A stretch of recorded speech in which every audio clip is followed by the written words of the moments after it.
Hey there and welcome to WS Cube Tech, myself Bhagirath Giri. और इस video में हम लोग कुछ बेसिक चीजें समझने वाले हैं ब्लेड टेम्पलेट के बारे में। सो गाइस, ये जो लारावेल की सीरीज है इसमें हमने काफी चीजें समझी है, लारावेल के अंदर कुछ बेसिक चीजें समझी है और उसी कड़ी के अंदर हमारा जो ब्लेड टेम्पलेट है वो बहुत इंपॉर्टेंट रोल प्ले करता है। तो चलिए देखते हैं क्या क्या चीजें हम लोग इस वीडियो में डिस्कस करेंगे। तो इस वीडियो में हम लोग ब्लेड टेम्पलेट क्या है उसके बारे में डिस्कस करेंगे, डेटा को कैसे डिस्प्ले करवाया जाता है, ब्लेड डायरेक्टिव्स क्या है और ब्लेड टेम्पलेट के थ्रू हम लोग कैसे एक लेआउट क्रिएट करके एक टेम्पलेट को कन्वर्ट कर सकते हैं, ये समझेंगे। तो चलिए शुरू करते हैं और देखते हैं सबसे पहले कि ब्लेड टेम्पलेट क्या होता है। सो गाइस, ब्लेड टेम्पलेट जो है वो लारावेल का अपना एक टेम्पलेट इंजन है। अभी टेम्पलेट इंजन क्या होता है गाइस? तो टेम्पलेट इंजन का मतलब ये है कि जब भी आप डेटा डिस्प्ले करवाते हैं, ठीक है, जब भी हम लोग डेटा को डिस्प्ले कर रहे हैं हमारे ब्राउजर पर, तो उस टाइम पर हमारा जो व्यू वाला पार्ट होता है, हमारा जो व्यू वाला जो पार्ट होता है उसको हैंडल करने के लिए टेम्पलेटिंग इंजन्स जो है वो बनाए जाते हैं। ऐसे काफी सारी लैंग्वेजेस में आपको और भी दिखेंगे, जावास्क्रिप्ट में भी दिखेंगे आपको। तो लारावेल का ये अपना एक टेम्पलेट इंजन है जिसका नाम है ब्लेड।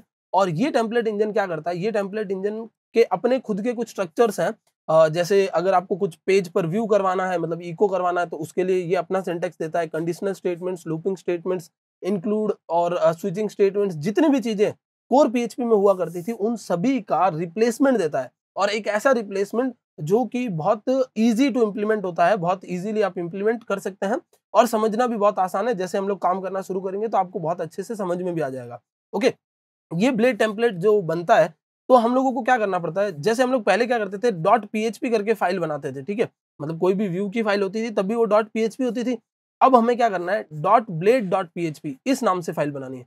ये dot blade dot PHP file क्या करती है, ये बताती है लारावेल को कि ये जो फाइल है वो कैसी है, ब्लेड फाइल है। ओके, मतलब ये क्या है, ब्लेड टेम्पलेट है। तो चलिए देखते हैं, ऐसा एक ब्लेड टेम्पलेट हमारे पास ऑलरेडी बना हुआ है और ये प्रोजेक्ट जो मैंने पहले से इंस्टॉल कर रखा था, कुछ वीडियो में हमने देखा भी है इसको। इसमें आपको क्या करना है, रिसोर्सेज में जाना है, व्यू में जाना है और देखिए वेलकम डॉट ब्लेड ये फाइल पड़ी है आपके पास, वेलकम डॉट ब्लेड। और ये आपकी एक फाइल पड़ी है डेमो डॉट ब्लेड। ओके, देख सकते हैं आप।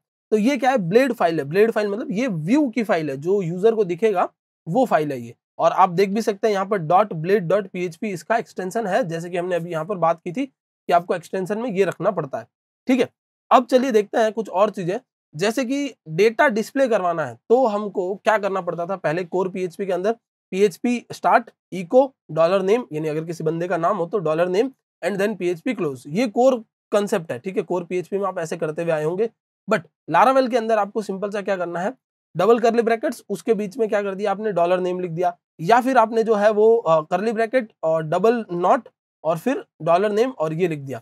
अब देखिए दोनों में डिफरेंस क्या है वो समझा देता हूं थोड़ा सा मैं आपको। ये तो है सिंपल इको करवाने के लिए, ठीक है, ये है सिंपली इको करने के लिए।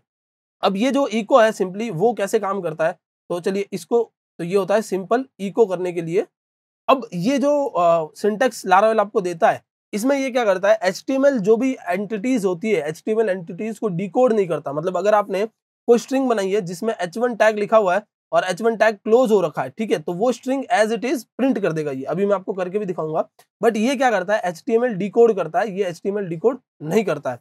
वेरेज ये वाला सिंटेक्स जो होता था हमारा, उसमें हम लोग क्या करते थे, पूरे का पूरा एक स्ट्रक्चर बनाते थे, पीएचपी स्टार्ट किया, पीएचपी क्लोज किया, फिर इको किया। ये सारी चीजें नहीं करनी है। तो चलिए इसको समझते हैं। और मैं क्या करता हूँ, मैं यहाँ से एक नई ब्लेड की फाइल बना देता हूँ। मैं इन दोनों फाइल्स को डिलीट कर देता हूँ, ठीक है, ये जो मेरी वेलकम डॉट पीएचपी है वो भी। और व्यू में जाते हैं और हम लोग बनाते हैं एक index dot blade dot PHP, या होम बना देते हैं। वैसे भी अभी तो हमारे पास, हमारे हाथ में है सारी चीजें कि आपको ऊपर यूआरएल में क्या दिखाना है, तो home dot blade dot PHP, ये आपकी एक फाइल हो गई। अब आपको क्या करना है, आपको जाना है यहाँ पर राउट्स वाले फोल्डर के अंदर। राउट्स वाले फोल्डर में वेब डॉट पीएचपी, और वेब डॉट पीएचपी में जितने भी आपको राउट्स दिख रहे हैं सारे हटा देना है। ठीक है, ये सारे राउट्स हटा दिए। अब ये राउट्स वाला फोल्डर कैसे काम करता है, इस पे एक डेडिकेटेड वीडियो इसी प्लेलिस्ट में अवेलेबल है, तो अगर आपने वो नहीं देखा है तो आप एक बार देख सकते हैं उसको। और मैं यहाँ पर कर देता हूँ राउट्स कॉलन गेट।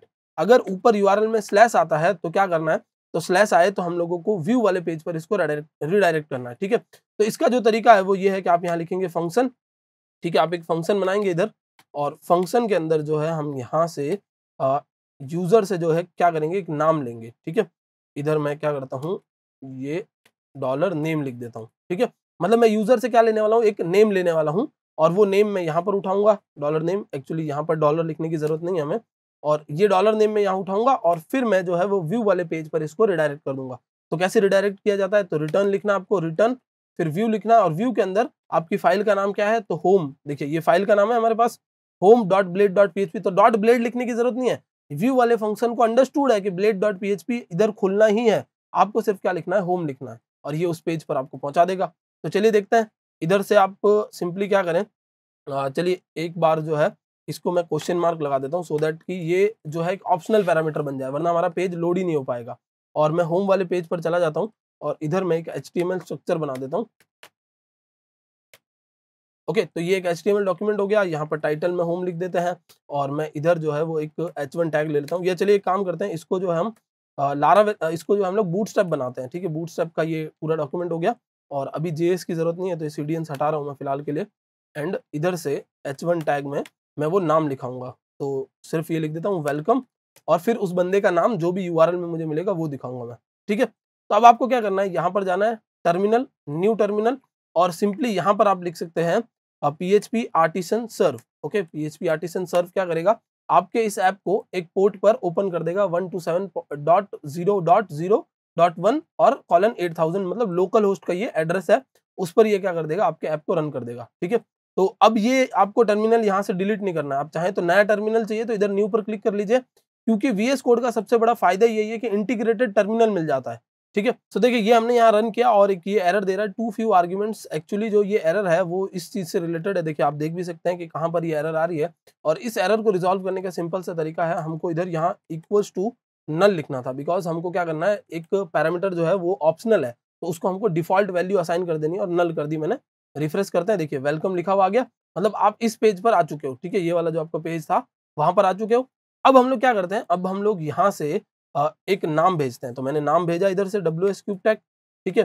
तो ये लास्ट वीडियो में हम लोग एक बार ऑलरेडी सीख चुके हैं कि कैसे नाम को उठाना है, तो सिंपली ये नाम इधर आ जाएगा और हम क्या करेंगे, $data नाम का एक वेरिएबल बनाएंगे, उसमें कॉम्पैक्ट करेंगे और इधर नेम लिख देंगे, ठीक है, और इधर से भेज देंगे with name, okay, with $data, तो $data पूरा उधर चला जाएगा और आपके पास यहाँ नेम आ जाएगा। आपको क्या करना है, आपको इस नेम को इधर प्रिंट करवा देना है डॉलर करके, ठीक है। तो देखिए डबल करली ब्रैकेट्स और उसके अंदर डॉलर नेम आ गया एंड रिफ्रेश करते हैं, तो देखिए यहाँ आ रहा है वेलकम और कॉमा WS क्यूब टैग, ठीक है। अगर मैं अपना नाम लिखूंगा तो मेरा नाम आ जाएगा, जो भी ऊपर URL में नाम आ रहा है वो इधर मिल जाएगा। तो सपोज URL में अगर नाम नहीं आता है तो उस केस में क्या करना है, तो उस केस में आप यहाँ पर लगा सकते हैं क्वेश्चन मार्क और यूजर, ठीक है। अगर नाम आता है तो वो प्रिंट हो जाए, वरना क्या हो, सिंपली यूजर प्रिंट हो जाए या वेलकम गेस्ट प्रिंट हो जाए, ठीक है। तो ये हो गया वेलकम गेस्ट। तो ये तरीका क्या है, ये तरीका है आपके डेटा को प्रिंट करने का, ठीक है, कोई भी डेटा कोई भी वेरिएबल उसको प्रिंट करने का तरीका है। अब ये सिंपली डेटा या वेरिएबल प्रिंट करने का तरीका नहीं है, और भी चीजें, जैसे आपको अगर कोई फंक्शन यूज करना है, ठीक है, जैसे मुझे टाइम वाला फंक्शन यूज करना है, टाइम नाम से एक फंक्शन होता है लारावेल के अंदर, PHP के अंदर, वो यूज करना है, तो देखिए ये टाइम स्टैम्प निकाल कर दे रहा है आपको। अगर आपको डेट फंक्शन यूज करना है तो वो भी आप यहाँ यूज कर सकते हैं। तो ये क्या है, एक इको स्टेटमेंट है, मतलब इसके आगे इसके यहाँ पर जो भी आपने लिखा है उसको इको करवाना इसका काम है। जैसे मैंने अगर डेट लिखा और मैं रिफ्रेश करता हूँ इधर, ठीक है, डेट के अंदर एक्चुअली हम लोगों को आर्ग्यूमेंट्स देने पड़ते हैं, तो मैं DM और Y दे देता हूँ, DMY एंड रिफ्रेश करते हैं, ठीक है। और एक्चुअली डेटा लिख दिया, इधर डेट लिख देता हूँ फिर से मैं, डेट रिफ्रेश, तो देखिए डेट दिखा रहा है। मतलब सिंपल सा कंसेप्ट क्या है कि ये जो है वो सिर्फ इको करवाता, ये जो है वो सिर्फ स्ट्रिंग को इको नहीं करवाता, आप फंक्शंस को भी यहाँ पर यूटिलाइज कर सकते हो। और अब यहाँ पर मैं वापस ले लेता हूँ नेम, ठीक है, और डॉलर नेम के बाद क्वेश्चन मार्क वापस गेस्ट कर देता हूँ एंड रिफ्रेश कर देते हैं, ठीक है। तो अब ये हो गया पहला तरीका। अब दूसरी चीज की बात करते हैं। तो देखिए जब आप यहाँ पर नाम भेज रहे हैं, तो सपोज आपने ऐसे भेजा नाम, एक H2 टैग और फिर उस H2 टैग के अंदर आपने लिखा WS क्यूब टैग, ठीक है, ऐसा भी तो डेटा आ सकता है। तो ये डेटा किसी ने भेज दिया, सपोज HTML एंटिटीज के साथ डेटा भेज दिया। तो जब आप यहाँ पर डालेंगे इस डेटा को, ठीक है, इस डेटा को जब आप यहाँ पहुंचाएंगे, या एक बार चलिए ऐसा करते हैं हम कि यहाँ से बनाते हैं एक डेटा, क्योंकि वहां से जा नहीं रहा है, तो मैं एक यहाँ पर सपोज डेमो करके वेरिएबल ले लेता हूँ, डेमो इज इक्वल टू, और यहाँ ये पेस्ट कर देते हैं, ठीक है, और इसको हटा देते हैं। तो डेमो नाम का एक वेरिएबल है मेरा, और डेमो नाम के वेरिएबल को भी मैं साथ में कॉम्पैक्ट करवा कर भेज सकता हूँ। तो इधर से मैं डेमो को कॉम्पैक्ट करवा देता हूँ, व्यू पेज पे चला जाता हूँ और मैं नीचे यहाँ इको करता हूँ डेमो को भी, ठीक है। H2 के अंदर हम लोग डॉलर डेमो इको करते हैं, ओके। तो जैसे हम लोग यहाँ रिफ्रेश करेंगे, या डॉलर डेमो को इंप्लीमेंट करने के लिए मैं H2 को यूज ही नहीं करता, मैंने सिर्फ डॉलर डेमो रखा, क्योंकि मुझे पता है मैंने यहाँ H2 तो लगा रखा है, तो वो तो इधर प्रिंट हो ही जाएगा। बट देखिए H2 यहाँ पर क्या हो रहा है, प्रिंट हो रहा है, एग्जीक्यूट नहीं हो रहा। दोनों के अंदर डिफरेंस है, समझिएगा। H2 प्रिंट होना और एग्जीक्यूट होना is a different thing. Print होना मतलब वो वहां पर एज अ टेक्स्ट नोड आया है, और अगर एग्जीक्यूट हुआ होता तो वो एज अ HTML नोड आता, ठीक है, यानी एज अ एलिमेंट नोड आता। तो इस चीज से बचने के लिए आप क्या कर सकते हो, यहाँ पर जो है यहाँ लगा सकते हो डबल नॉट्स, ठीक है। तो ये करली ब्रैकेट हटाया, डबल नॉट्स, रिफ्रेश, तो देखिए H2 एग्जीक्यूट हो गया। पहले क्या आ रहा था, एज अ टेक्स्ट नोड आ रहा था, अब जो है वो एज अ HTML नोड आ गया। तो ये देखिए इधर आ गया। तो ये जो पहला तरीका था उसमें यहाँ पर है सिंपली इको करवाने के लिए, और यहाँ है HTML एंटिटीज को डिकोड करने के लिए, ठीक है। तो ये हो गया डिस्प्ले का तरीका। नेक्स्ट हम लोग आ जाते हैं और कुछ और डायरेक्टिव्स की बात करते हैं। तो कंडीशनल डायरेक्टिव्स हमारे पास अवेलेबल है, इफ, एल्स और एंड इफ, ठीक है। तो हम लोग जो अब तक इफ और एल्स इफ यूज करते हुए आए हैं उसको यहाँ इंप्लीमेंट करने का ये तरीका। तो बहुत सिंपल सा है, देखिए मैं इधर आ जाता हूँ और यहाँ पर हम क्या करते हैं, यूज करते हैं @if, और इफ के अंदर आपको क्या करना है, उसकी एक क्लोजिंग बॉडी बनानी है, तो उसके साथ एक एंड इफ भी रखना है। देखिए अभी मेरे जो टेक्स्ट एडिटर ने अपने आप बना दिया, बट अगर ये टेक्स्ट एडिटर आपका अपने आप काम नहीं करता है तो आपको खुद से काम करना पड़ेगा। जैसे इफ लिखा आपने, ठीक है, और फिर आपको इधर आकर एंड इफ लिखना है, ठीक है, और @ लगा कर लिखना है, एंड इफ। तो ये क्या, इसका ये सिंटेक्स किसका है, ब्लेड सिंटेक्स है ये, ठीक है। और इफ मैंने लिखा, और फिर मैं यहाँ पर बोल देता हूँ if $name is not equals to, अगर नेम जो है वो एम्प्टी ना हो तो क्या करें, तो हम लोग इको करवा देते हैं नेम इज नॉट एम्प्टी, ठीक है, नेम इज नॉट एम्प्टी। बस अभी फिलहाल के लिए एक बार मैं इतना कर देता हूँ, name is not empty, and इधर आते हैं, रिफ्रेश करते हैं, देखिए कोई प्रिंट नहीं हो रहा है कुछ भी, बट मैं इधर जाता हूँ और मैंने लिखा टेस्ट, और देखिए दिखा रहा है नेम इज नॉट एम्प्टी। तो इफ स्टेटमेंट जो है वो एग्जीक्यूट हो रहा है। इफ स्टेटमेंट कैसे एग्जीक्यूट होता है, कुछ इस टाइप से इफ स्टेटमेंट एग्जीक्यूट होता है। अब अगर आपको लगता है कि इफ के एल्स में भी मुझे कुछ चाहिए, तो आपको यहाँ पर आना है और लिखना है @else, ठीक है, @else, और फिर आपको क्या करना है, इधर से कुछ और प्रिंट कर देना है, जैसे नेम इज एम्प्टी, ठीक है। फिलहाल हम लोग सिंपल सा एक एग्जांपल देख रहे हैं, बट रियल लाइफ में आप जब इसको इंप्लीमेंट करेंगे तो काफी सारी चीजें आएगी। जैसे मैंने नेम इज एम्प्टी किया, ये हटा देता हूँ, देखिए नेम इज एम्प्टी आ रहा है, और जब हम लोग कुछ नाम डालते हैं तो लिखा आता है name is not empty. Okay, ये सिंपल सा इफ और एल्स इफ का काम है, ठीक है। अब अगर आपको लगता है कि यहाँ पर मुझे कुछ और लगाने की जरूरत है, जैसे मैंने क्या किया, यहाँ पर लगा दिया एल्स इफ और name is not equal to, ठीक है, नेम अगर एम्प्टी नहीं है, ठीक है, नेम अगर एम्प्टी नहीं है, तो इधर चलिए अब मैं थोड़ा सा चेंज कर देता हूँ, if name equal to empty, अगर नेम एम्प्टी हो तो ये प्रिंट हो जाए, वरना नॉट एम्प्टी प्रिंट हो जाए, ठीक है। तो इधर बात करते हैं कि अगर नेम एम्प्टी नहीं है तो ये क्या करेगा, इस वाले में आएगा। तो मैंने बोला else if $name is not equal to, अगर $name जो है वो equal to WS cube tag होता है, ठीक है, एक मैंने और कंडीशनल स्टेटमेंट चलाया, ठीक है। तो हमको क्या करना है, नेम इज, यहाँ पर कुछ लिख देते हैं, जैसे नेम इज करेक्ट, ओके, और फिर इसके एल्स में हम लोग लिख सकते हैं, यहाँ पर एल्स इफ जैसे लगाते हैं वैसे ही है ये, फिर इधर आकर एल्स लिख सकते हैं हम लोग, और हम क्या लिख देंगे, नेम इज इनकरेक्ट। ओके, बहुत सिंपल सा है ये, वही जैसे एल्स इफ आपने लगाए होंगे। तो अब देखिए रिफ्रेश करता हूँ तो नेम इज इनकरेक्ट लिखा आ रहा है, और अगर मैं यहाँ पर इसको छोड़ देता हूँ तो नेम इज एम्प्टी लिखा हुआ आ रहा है। अगर मैं यहाँ पर आकर कैपिटल लेटर में WS क्यूब टैग लिखता हूँ, ठीक है, ये मैंने WS क्यूब टैग लिखा तो नेम इज करेक्ट आ रहा है, ठीक है। तो बहुत सिंपल सा इफ और एल्स इफ स्टेटमेंट्स जो हैं वो एग्जीक्यूट हो रहे हैं, जैसे हमेशा से आप करते आए हैं वैसे ही। तो चलिए नेक्स्ट पर चलते हैं हम लोग, और नेक्स्ट जो हमारा डायरेक्टिव है वो कौन है, वो है हमारा अनलेस एंड एन अनलेस, ठीक है। इसमें क्या है गाइस, सिंपल सा कंसेप्ट है कि आपने क्या किया, एक कंडीशन चेक की, और आपने कंडीशन चेक होने पर, जैसे मैंने क्या किया, मैंने इधर लगाया unless $name is equal to, अगर नेम जो है वो equal to WS cube tag नहीं होता है तब ये स्टेटमेंट प्रिंट करना है, ठीक है। तो मैंने ये लगा दिया WS क्यूब टैग, और मैंने बोला the name is not WS cube tag, the name is not WS cube tag, ठीक है। तो ये मैंने एक सिंपल सा एग्जांपल ले लिया, समझ लीजिए, और रिफ्रेश किया। तो अब देखिए जब तक नाम WS क्यूब टैग है तब तक कुछ नहीं होगा, अगर कुछ और आता है तो ये क्या करेगा, उसको प्रिंट करेगा। अनलेस का मतलब वो ना होने पर ये करना, मतलब अगर ये इक्वल टू नहीं है, मतलब ये कंडीशन अगर ट्रू है तब तक कुछ नहीं करना, अगर ये कंडीशन फॉल्स होती है तब जो है वो ये इसको प्रिंट कर देगा, अनलेस, ठीक है। तो बिल्कुल वैसे ही इफ के जैसा है, बट थोड़ा सा जो है वो ब्लेड ने आपको और अच्छी सुविधाएं दी है और अच्छे फीचर्स दिए हैं, ठीक है। फिर आता है आपका इस सेट। इस सेट में बहुत सिंपल सा कंसेप्ट है जो हम पहले भी यूज करते आए थे, हमको देखना है कि ये वेरिएबल सेट हुआ है कि नहीं हुआ है, ठीक है। तो जैसे आप यहाँ पर देख रहे थे, ये हम लोग प्रिंट कर रहे हैं, इसको हम लोग प्रिंट करने का एक दूसरा तरीका यूज करते हैं। चलिए तो इधर आ जाते हैं और मैं बात करता हूँ, यहाँ पर नीचे एक लाइन में आ जाता हूँ, इफ, या इधर से ले लेते हैं इस सेट, अगर जो है वो $name सेट होता है, $name सेट होने का मतलब क्या है कि अगर डॉलर नेम यूजर ने यहाँ डाला है तो हम क्या करेंगे, डॉलर नेम को इको करवा देंगे। ठीक है, अगर डॉलर नेम यूजर ने डाला है तो डॉलर नेम इको करवा देंगे। तो देखिए एफ डाला था, हटा देता हूँ तो कुछ भी इको नहीं होगा। तो ये क्या चेक करता है, ये चेक करता है कि यूजर ने डॉलर नेम डाला है। देखिए मैं इधर वेलकम भी इसके साथ ही यूज करता हूँ ताकि आप लोगों को और अच्छे से समझ में आए कि यहाँ हो क्या रहा है। तो देखिए अब अगर डॉलर नेम सेट होगा तभी वेलकम प्रिंट होगा, वरना वेलकम भी प्रिंट नहीं होगा। देखिए वेलकम प्रिंट नहीं हुआ। ठीक है, अगर मैं इधर आता हूँ और मैं यहाँ पर लिख देता हूँ अपना नाम और रिफ्रेश करता हूँ, तो देखिए जब नाम सेट हुआ था तब ये क्या कर रहा है, उसको प्रिंट कर रहा है। तो इस सेट जो है वो एक ब्लॉक चलाता है जिसके अंदर वो चेक करता है कि ये पर्टिकुलर वेरिएबल सेट है या नहीं। अगर सेट है तभी उसको आगे जाने देना है, वरना नहीं जाने देना। तो चलिए नेक्स्ट चलते हैं हम लोग और नेक्स्ट बात करते हैं हमारे लूपिंग डायरेक्टिव्स की। लूपिंग डायरेक्टिव्स में सबसे पहला जो है वो फॉर लूप को रिप्लेस करने के लिए @4 और @end4 डायरेक्टिव जो है वो लारावेल ने आपको बनाकर दिया है।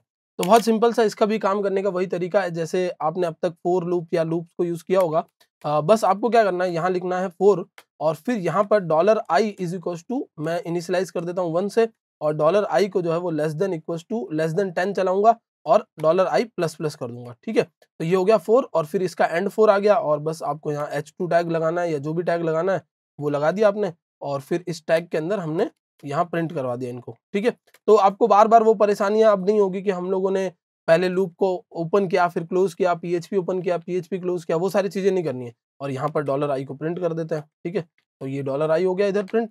रिफ्रेश करते हैं तो देखिए 1 to 10 की काउंटिंग्स आ चुकी है। बस बहुत सिंपल सा है, मैं थोड़ा सा इसको सेंटर में लाने के लिए बूटस्ट्रैप का यूज कर लेता हूँ, div.container। ओके, तो देखिए और अब काम बहुत ज्यादा आसान हो रहा है बिकॉज कहीं PHP का कोड भी है तो भी बहुत कॉम्प्लिकेसी नहीं आ रही है, मतलब बहुत कॉम्प्लिकेट चीजें नहीं हो रही है कि हमको इको करने के लिए भी PHP स्टार्ट करना है, फॉर का लूप स्टार्ट करने के लिए, फिर उसमें h1 टैग लगाने के लिए, h2 टैग लगाने के लिए PHP एंड ओपन, ये सारी चीजें नहीं करनी है। बस बहुत सिंपल सा देखिए 1 to 10 1 to 9 की काउंटिंग आ गई, ये आपका फॉर लूप हो गया। फिर वाइल लूप भी आपको पता है ऐसे ही काम करता है, बट वाइल लूप से पहले हम लोगों को क्या करना पड़ता है, हम लोगों को इनिशियलाइज करना पड़ता है। तो इनिशियलाइज करने के लिए हमें क्या करना पड़ेगा, जैसे यहाँ तो i की वैल्यू हमने 1 इनिशियलाइज कर दी, बट उस केस में हमको i को इनिशियलाइज करना होगा। तो हमारे पास दो तरीके हैं, या तो मैं यहाँ पर ही PHP लिख दूं, ठीक है, और इसके अंदर मैं जो है वो पहले i इनिशियलाइज कर दूं, जैसे मैंने i को इनिशियलाइज किया और मैंने कर दिया 1। ठीक है, और फिर मैं वाइल लूप की बात करूं तो मैं इधर करता हूं @while और फिर एंड वाइल, वो भी आपको साथ ही में लिख लेना है, और $i is less than equals to 10, i less than 10 तक चलाना है। फिर मुझे क्या करना पड़ेगा, फिर मुझे इसके दौरान बीच में जो है वो इसको प्लस प्लस भी करना पड़ेगा, तो PHP and i plus plus. ठीक है, तो आप देख रहे हैं कॉम्प्लिकेसी जो है वो अभी भी यहाँ पर है, बट जो लारावेल है उसने इसका भी सॉल्यूशन निकाला है। आपको ये PHP ओपन करने का ओल्ड सिंटेक्स नहीं लिखना, आपको क्या करना है @PHP लिख देना है और यहाँ लिख देना है @endPHP। ठीक है, तो ये आपका हो गया @PHP @endPHP, यहाँ पर भी वो लिख सकते हो आप @PHP, और जहाँ क्लोजिंग हुआ करती थी वहां पर लिख देना @endPHP। Okay, @endPHP। बस बहुत सिंपल सा है, जैसे PHP के अंदर हम लोग बनाते थे हमारा एक ब्लॉक, वैसे ही बना सकते हैं इधर, बट यहाँ पर सिंटेक्स जो है वो थोड़ा सा चेंज हो चुका है। और अब फिर से मैं h2 टैग ले लेता हूँ इधर, और h2 टैग के अंदर मैं ये इंप्लीमेंट कर देता हूँ, तो ये h2 टैग। ओके, और इधर जो है हम लोग i को लगा देते हैं, तो $i, और अब रिफ्रेश करते हैं, देखिए यहाँ पर फिर से, तो ये 1 to 9 की काउंटिंग आ गई फिर से, और यहाँ अगर आपको चेंज करना है कुछ तो मैं इक्वल्स टू लगाता हूँ ताकि 10 भी आए, पता चले कि हाँ वो काउंटिंग एक्चुअली चल रही है। तो आप देख सकते हो बहुत सिंपल सा कंसेप्ट है, बस PHP से हटाकर चीज़ों को क्या कर दिया गया है, थोड़ा आसान कर दिया गया है ताकि समझने वाले के लिए भी आसान हो, कोड करने वाले के लिए भी आसान हो। %p @PHP @endPHP @while @endWhile। Okay, और अब चले जाते हैं नेक्स्ट हम लोग, और नेक्स्ट बात करते हैं फॉर ईच की।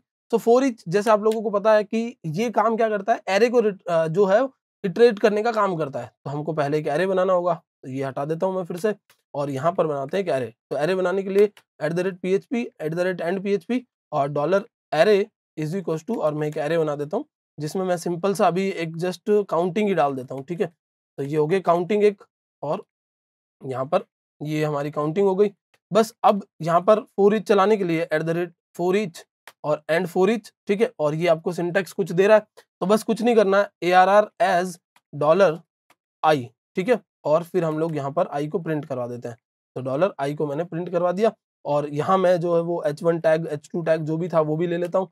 ठीक है, एंड रिफ्रेश कर देते हैं, तो देखिए प्रिंट हो रहा है 1 to 10। अब सपोज हमारे पास यहाँ पर जो है एरे के अंदर कुछ और चीजें होती है, जैसे मैं क्या करता हूँ, यहाँ से जाता हूँ और एक PHP के अंदर जो कंट्रीज का एरे लेके आता हूँ, कंट्री एरे इन PHP, ठीक है। आपको ऑनलाइन इजीली मिल जाएगा गिटहब से, कंट्री एरे इन PHP। जो ये कंट्री एरे होगा वो कैसा एरे है, ये इस टाइप का एक एरे बना हुआ है, तो इसको आप इधर क्लिक कीजिए और ये पूरा एरे कॉपी कर लेते हैं, ठीक है।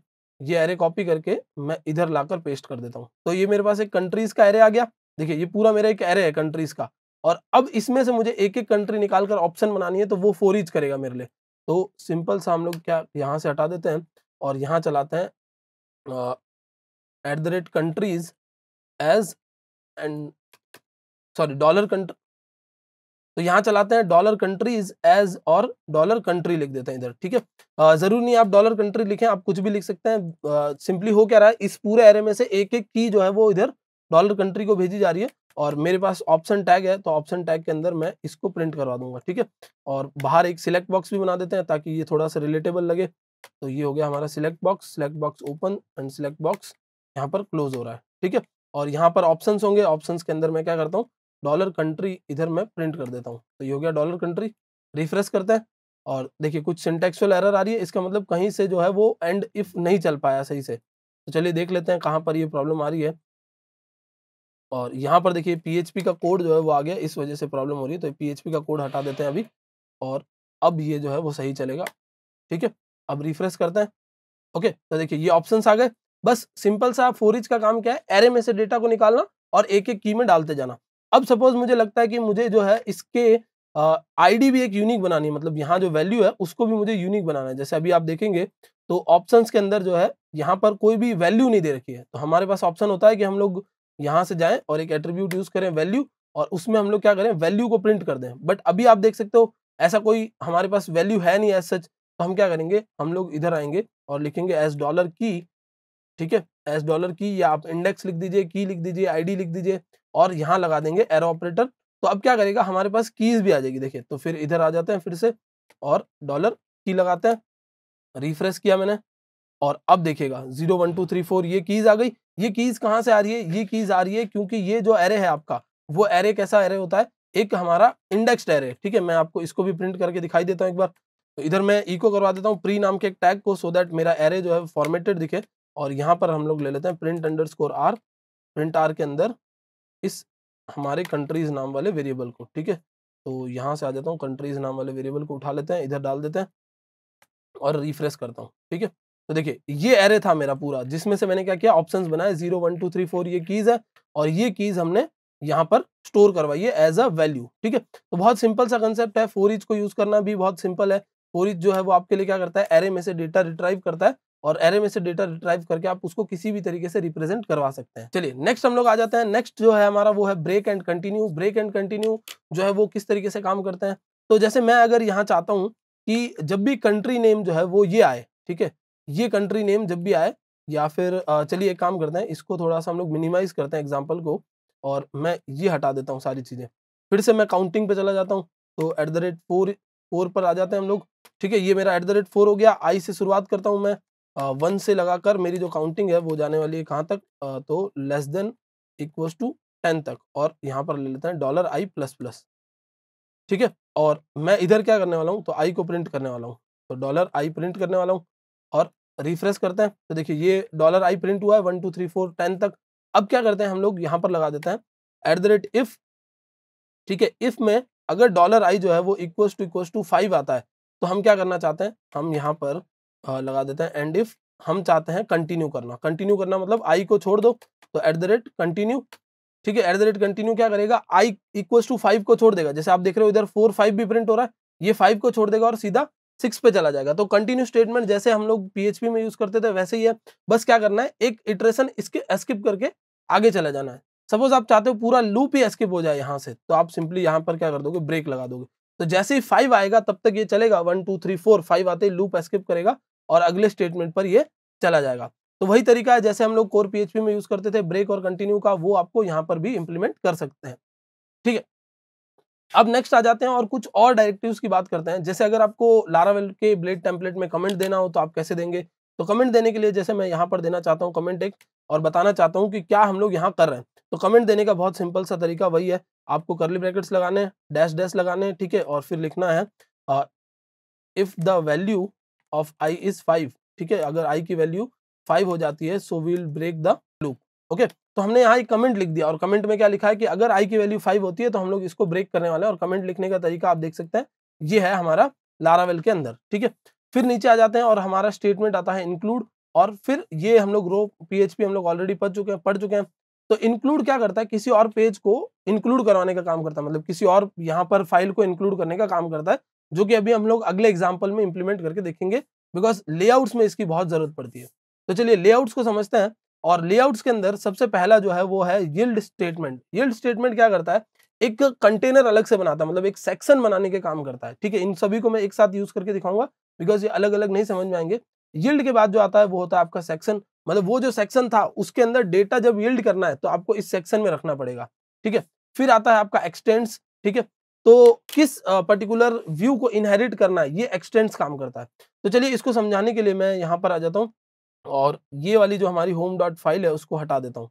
ठीक है, और एक जो हमारी फाइल है वो मैं एक वेबसाइट ओपन कर लेता हूँ, जस्ट एक डमी वेबसाइट, और उस डमी वेबसाइट को मैं कन्वर्ट करके आपको दिखाता हूँ इसी चीज की मदद से, मतलब जो 3 स्टेटमेंट मैंने पढ़े उसकी मदद से।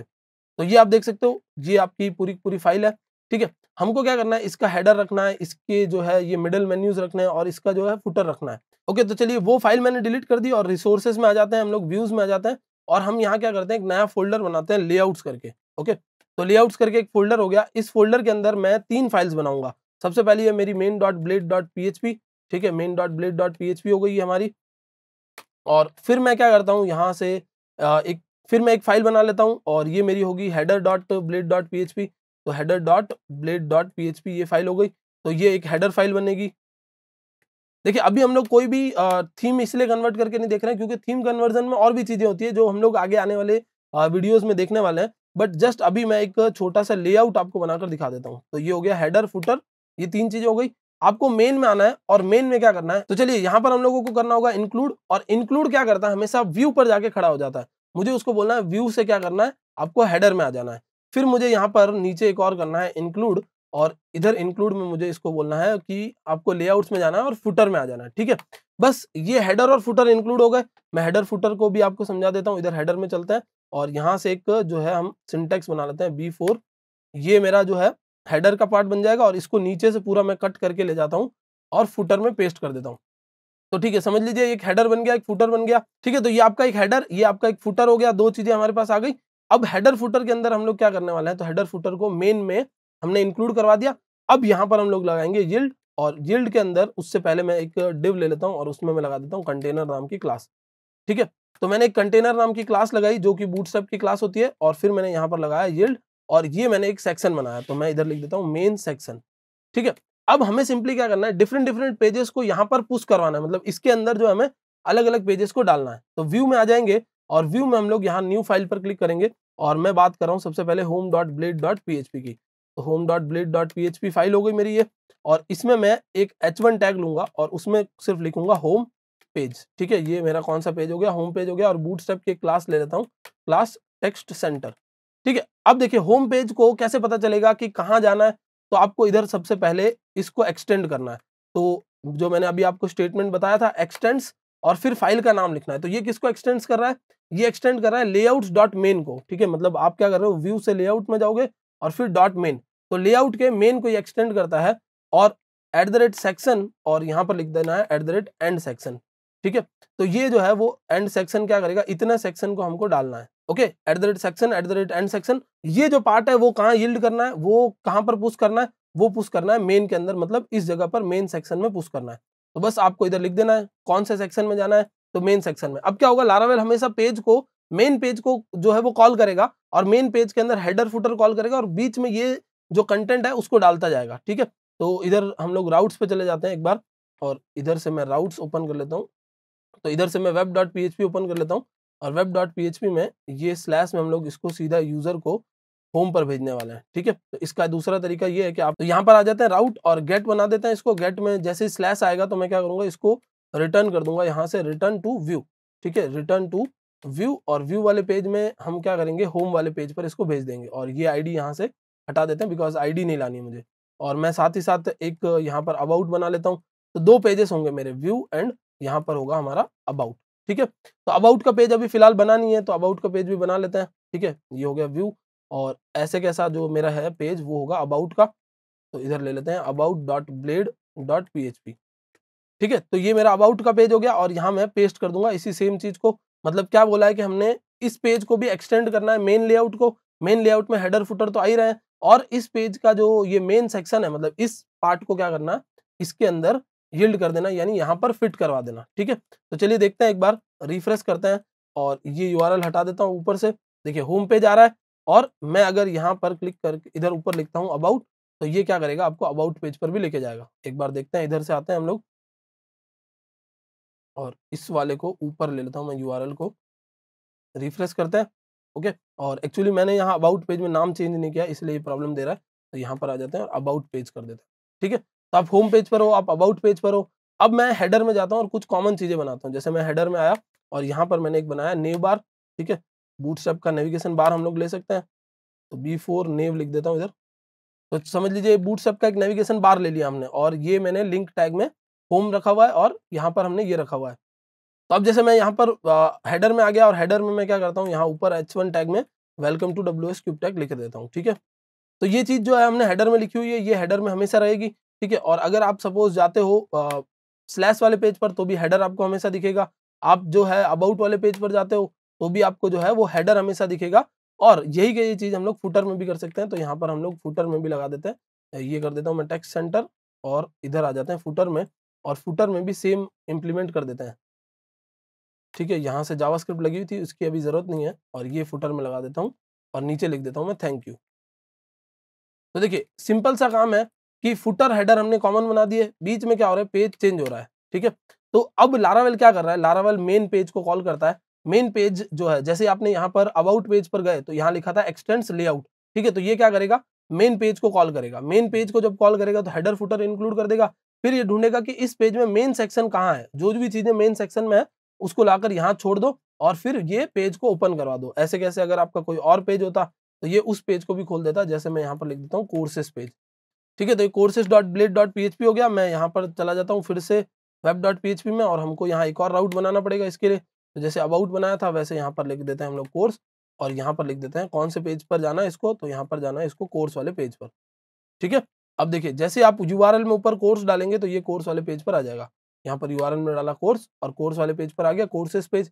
तो हो क्या रहा है, बस लेआउट जो है वो काम कर रहा है, बाकी सारी चीजें एज इट इज है। जो मेन जो कंटेंट है वो मेन सेक्शन अंदर पुश होता है, बाकी header footer as it is रहता है, जिसकी वजह से वेबसाइट की स्पीड भी बढ़ जाती है। चलिए अब डिस्कस कर लेते हैं दो और लास्ट चीजें, और इसके बाद हम एक पूरा पूरा लेआउट जो है उसको डायनेमिक बना पाएंगे। तो जैसे आपने देखा कि हम अभी यहाँ पर हेडर के अंदर क्या लिखकर चल रहे हैं, हेडर के अंदर हम टाइटल लिखकर चल रहे हैं, टाइटल, और इसकी वजह से सारे पेजेस पर टाइटल ही लिखा हुआ आ रहा है। ठीक है, जैसे मैं अगर यहाँ पर स्लैश जाता हूँ, मैं अगर अबाउट वाले पेज पर जाता हूँ तो वहां पर भी टाइटल लिखा आ रहा है, मतलब सारे पेजेस पर टाइटल ही लिखा हुआ आ रहा है। बट अगर हम चाहते हैं कि हर पेज अपना टाइटल अलग से भेजे, तो हम क्या करेंगे, हेडर में जाएंगे और हेडर में टाइटल वाले टैग को यहाँ से हटा देंगे। ठीक है, टाइटल टैग हटाने के बाद हम यहाँ लिखेंगे @स्टेक। एक स्टेक बनाया मैंने, और उस स्टेक का नाम जो है वो मैंने रख दिया टाइटल। ठीक है, स्टेक मतलब यहाँ पर अब कुछ कोड आने वाला है, वो कोड कौन भेजेगा, जो भी फाइल कॉल कर रही है वो इस कोड को भेजेगी। तो मैंने लिखा @स्टेक और स्टेक का नाम रखा टाइटल। अब जब होम इसको कॉल करेगा तो मैं उसको बोलूंगा पुश, और पुश क्या करना है, तो जो टाइटल वाला स्टेक है उसके अंदर कुछ पुश करना है, पुश एंड पुश, और यहाँ पर क्या करना है, एक टाइटल भेज देना है। तो हर बार हर पेज क्या करेगा, अपने हिसाब से टाइटल भेज देगा। जैसे इसको होम भेजना है, ठीक है, यही पुश मैं चला दूंगा हमारे अबाउट पर, तो कोर्स पर भी चला देते हैं। तो ये क्या भेजने वाला है, कोर्स भेजने वाला है, तो यहाँ से कोर्स डाल देते हैं। ठीक है, यही जो हमारा पुश है वो हम लोग चला देंगे अबाउट पर, तो @पुश, और टाइटल पुश करना है, और टाइटल में क्या करना है, हमको टाइटल टैग देना है। देखिए टाइटल पुश करना इन द सेंस, आप चाहें तो यहाँ से मेटा टैग भी पुश कर सकते हैं, यहाँ से आप जो है अदर आपके मेटा डिस्क्रिप्शन वगैरह सब चीजें पुश कर सकते हैं। आप चाहें तो इस टाइटल ना देकर हेड भी इसको नाम दे सकते हैं। अब इससे फायदा ये हुआ कि ऊपर देखिए अबाउट लिखा हुआ आ रहा है अबाउट पेज के लिए, और हटा देता हूँ तो होम पेज के लिए होम पेज लिखा आ रहा है, and title Meta tag is required. ये जो है वो कहीं से कुछ क्लोज नहीं हुआ होगा उस वजह से, जैसे यहाँ टाइटल टैग क्लोज नहीं है।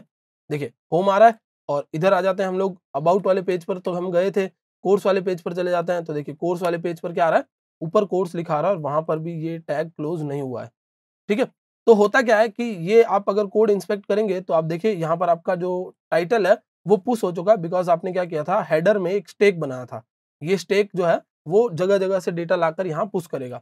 तो बहुत सिंपल सा कंसेप्ट है गाइस, ब्लेड लेआउट्स जो हैं वो आपको हेल्प करते हैं आपके डेवलपमेंट स्पीड को बढ़ाने में। तो आई होप गाइस ये पूरा वीडियो आपको अच्छे से समझ में आया होगा और ये सारी चीज़ें जो हमने डिस्कस की वो एक बेसिक था ब्लेड लेआउट्स का। वैसे ब्लेड लेआउट्स में और भी काफ़ी सारी चीज़ें हैं जो हम लोग आने वाले वीडियोज़ में देखते रहेंगे।